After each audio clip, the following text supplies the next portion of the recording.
I'm going to share several critical things about prolonged fasting that you need to know. Fasting is very simple. Okay, it shouldn't be that hard. Some people overthink it, and those things that are really simple are usually extremely powerful. And that's what fasting is. I mean, it's actually mind-blowing to think that the absence of food, just not eating, can create so many powerful effects. And if you haven't tried it, you should definitely try it. In order to understand the benefits of fasting, you want to compare it to another subject, and usually a subject that would be the opposite, okay? And that would be snacking, okay?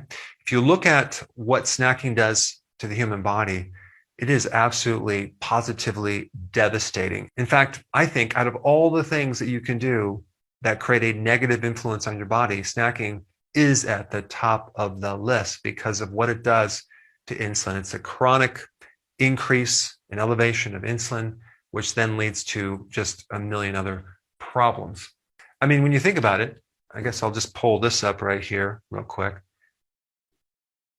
I don't think you can ever heal the body with eating frequent meals, okay? We have this idea that you have to heal the body with food, right? Like food is nourishing. Actually, it might be nourishing, but to really heal, you're better off not eating. This idea that breakfast is the most important meal is a total lie. And I used to promote it before I learned otherwise. What about promoting like bedtime snacks for kids, right? Or after school snacks? Or this advice that you should never miss a meal, right? Which I have no idea who started that. Well, actually, I do. It's the snack food industry that started that. And for some reason, this snacking food industry just doesn't like me for some reason. I don't know why it is. So if we look at snacking, snacking actually makes you more hungry because you're eating a small amount of calories and you're stimulating insulin, and that lowers your blood sugar about an hour and a half later. So you're going to stimulate hunger, not stimulate your metabolism, okay? You're going to stimulate hunger when you snack, and it's going to promote more hunger, okay? So, and you're never, ever going to fix hypoglycemia by eating these snacks because it keeps that hypoglycemic low blood sugar thing going on and on and on. In fact, it actually slows your metabolism, or shall I say, slows your ability to lose weight because you develop insulin resistance because you have this constant increase of insulin. And also it's going to promote a need for a nap, okay? Right after you eat, you're going to feel like you need a nap. And you may find that eating does reduce moodiness and grouchiness, but soon after, about an hour later, when your blood sugars are dropped, you're going to revert back to this moodiness. Now, in history, a lot of great thinkers have commented on fasting and had something to say about fasting. Hippocrates said, "To eat when you are sick is to fuel your illness." Fascinating, right? And then we have the ancient Greek philosophers, right? The great thinkers. Pythagoras. Pythagoras required fasting of his students, okay, so they can think more clearly. Plato, Aristotle were advocates of fasting. Ben Franklin said the best of all medicine is rest and fasting. Mark Twain said, "A little starvation can really do more for the average sick person than the best medicine and the best doctors." And another very interesting point about your fat, okay, your adipose tissue. Where did it come from? Why did we develop this fat tissue that you hate so much? Well, we developed it from scarcity of food, okay, food scarcity. And what this fat really is, it's an efficient way of surviving. It's a way to make your energy very efficient. And when some people express that they have a damaged or slow or ruined metabolism, what they really have is an efficient metabolism, because now the body can go with just a little bit of food for long periods of time, and that fat is retained. So fat is all about prolonging fuel. It's all about helping you survive when there's no food. So therein lies the secret to losing fat, okay? Can you do it by adding more food, by eating something? No. You want to mimic why we developed it in the first place. We want to mimic starvation, but not really starvation. I want to actually kind of clarify what I mean by mimic, okay? The difference between fasting and starvation really has to do with one thing: control. Who's in control? When you're fasting, you're in control. When you're starving, you're usually being controlled by the environment because there's no food. So if we were going to mimic starvation, we're really being in control because we could eat if we want, right? And so the secret to getting rid of your fat really is just to do prolonged fasting, okay? The power of prolonged fasting is just remarkable for your health. So let's go through the 7 critical things that you need to know, okay? The first thing I want to mention is that when you do fasting, you really only want to drink water. You can have tea, you can have some coffee, but you definitely want to take supplements. And the reason is because nowadays people are so deficient in nutrients. So even though when you go through fasting, your body adapts and becomes very efficient at holding nutrients, and the requirement of nutrients is a lot less, you could still have certain deficiencies of both trace minerals, especially, and other things like electrolytes and even the B vitamins. So I recommend taking your supplements. And the 2 main categories of supplements I would recommend are the electrolytes and the B vitamins. But of course, if you can also do some other ones like vitamin D, vitamin C, that would be important. What you don't want to do is you don't want to do like branch chain amino acids. You don't want to have little snacks. No, you don't want to do that. And there are some programs that promote that, but I don't recommend that, because what you're going to do is you're going to inhibit this very powerful thing that gives you huge benefits, okay? Called autophagy. What is that? That is a condition. It's not a thing, it's a condition in your body that basically recycles old damaged proteins, okay? So fasting is the most potent trigger to autophagy. And so autophagy is kind of like self-cleaning. It's cleaning up the old dead proteins. It's cleaning up pathogens in the body. It's stimulating all sorts of genes for long-term survival and longevity. It helps to clean up damaged mitochondria, which is directly behind the root cause of cancer. So this is why prolonged fasting is the best solution to cancer. And if you have not seen my videos on 2 amazing success stories with cancer, like stage 4 cancer, I'm going to put those down below. But it's very powerful. So autophagy is a condition where you're recycling like damaged protein. I'm talking about like amyloid plaquing that's involved in Alzheimer's. I'm talking about the damaged protein involved in chronic disease, like in your eyes, like from diabetes, from chronic inflammation. And by the way, when you start doing prolonged fasting, you can just erase any inflammation in the body. And it's amazing for autoimmune type conditions as well. So we're recycling damaged proteins, not just your muscles, but proteins involved in the enzymes, all the different metabolic pathways, the things that are damaged. It cleans all that up. So just make sure you do your water, a couple other things like tea and coffee and your supplements, but nothing else, okay? The other thing I want to bring up is the amount of water. I would recommend at least 2.5 liters of water. Now, there are dry fasts, and that's a whole different thing. But for most of you watching, I don't recommend you do that. Do a water fast. So you're basically drinking a good amount of water. What's interesting about doing a fast, your body will make its own water out of fat, but that's for another video. I just recommend you drink enough water. And the reason I recommend you drink water is when you start fasting, boy, you just dump your glycogen, okay, your stored sugar, and you're burning up the sugar first. And then with that is the release of a lot of fluids, because you have a tremendous amount of water that's tied in with this stored blood sugar in your muscles and in your liver. So you're going to get rid of a good amount of fluid initially. And with that becomes a loss of electrolytes. So you want to put back in those electrolytes. Probably the biggest risk of doing these fast, okay, is when you're doing them without electrolytes, because you can create a lot of problems with your heart. you can faint. You can even have heart attacks. Why? Because you're basically depriving your body of key electrolytes. And realize that sodium chloride is also part of electrolytes. Okay, so you need salt and other electrolytes.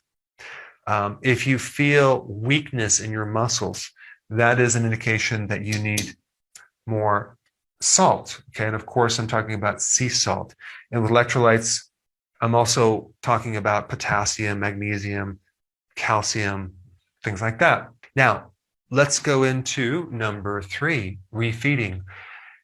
This is when you start to eat again. Now, I'm not talking about intermittent fasting right now. I'm talking about prolonged fasting. When you're fasting 48, 72 hours, you're fasting 5 days, you're fasting, 14 days, 21 days, 30 days, whatever. And you could do a 5-day or even a 21-day fast several times through the year and just keep your health at a whole new level. Some of the problems with fasting that I want to bring up is like, you don't want to do fasting when you're pregnant, when you're lactating.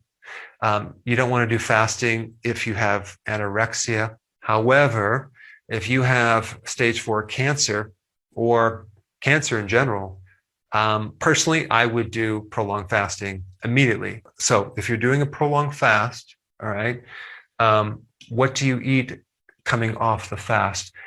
Well, you want to do something healthy, of course, but you don't want to do a big meal, okay? And you especially do not want to do something with refined carbs and sugar. And the reason is because you're going to create a huge shift of potassium, okay, out of the cell. And 98% of all your potassium should be inside that cell. And so in order to store sugar, you need potassium. So you're going to just suck out this potassium too fast. And you're going to end up with a severe imbalance of potassium in the blood, inside the cell. There's going to be this huge imbalance, and that can create some dangers. So do not do, just regular foods or refined carbs when you come off this prolonged fast. Instead, do a little bit of salad, maybe a little egg, just a little bit of something, and then wait for a couple hours, and then you can maybe have a little bit of nuts and wait for a little bit, do a little avocado, and gradually kind of come out of this, okay?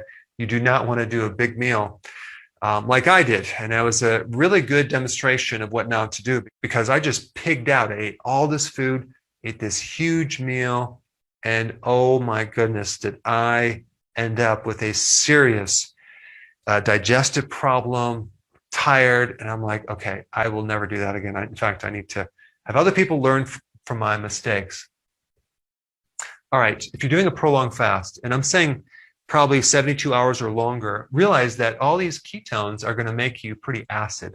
It's not a bad thing.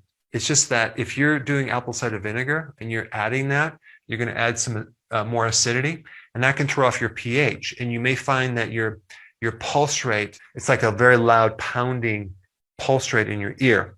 That's going to make it difficult to sleep because your pH is off, and your breathing might be affected too, like air hunger, like can't get enough air. So just don't do the apple cider vinegar if you're doing a fast longer than 72 hours. You may want to do some baking soda, just a little bit, like an eighth of a teaspoon in some water, and drink that, especially if you start having a buildup of like a gout symptom from the uric acid that goes up. Uric acid is one of the most powerful antioxidants in your blood, and it's a normal thing, but some people that are predisposed to gout might have a flare-up, especially when they are doing this initially, okay? But normally it's not a situation. And number 5, do the healthy version of the ketogenic diet.